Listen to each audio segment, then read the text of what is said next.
In this video, I'm going to demonstrate a satin stitch.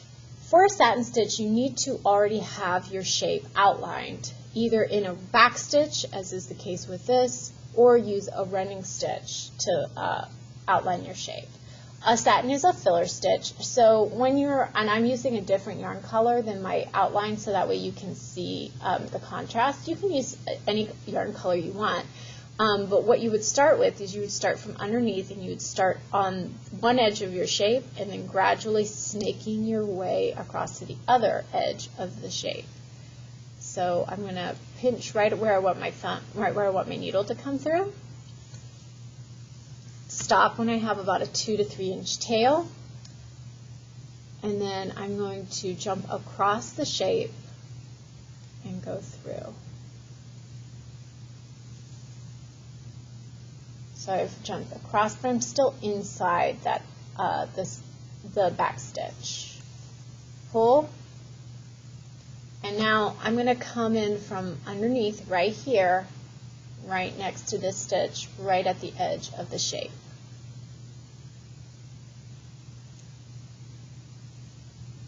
It can be tricky to figure out where your needle needs to go. Oftentimes I'll put my thumb there as a little marker. And I know once I've hit my thumb, that's where I should be poking through. So I'm going to jump right across, but be inside the shape. And so you can see that these two stitches are right next to each other. So I'm going to come in from the bottom.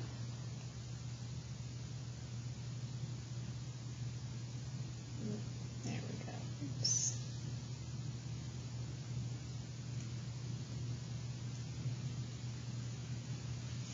Pull through and go all the way up, but inside the back stitch border.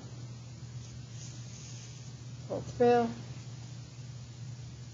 start down here again, pull through and go all the way up, but inside, right next to it.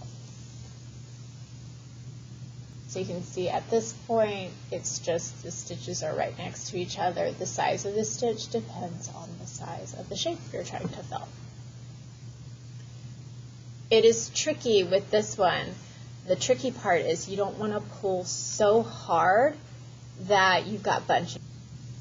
This is what bunching looks like when you're pulling too hard and the burlap doesn't lay flat. So pull occasionally, tug it, and make sure that it is indeed laying flat and you're not pulling too hard at the fabric. So I'll keep this going on.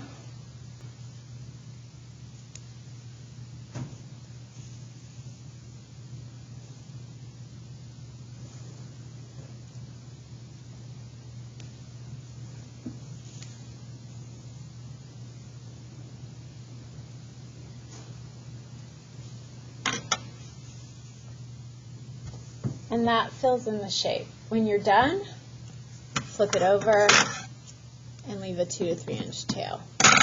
And this is the messy side, and this is what the neat front side looks like.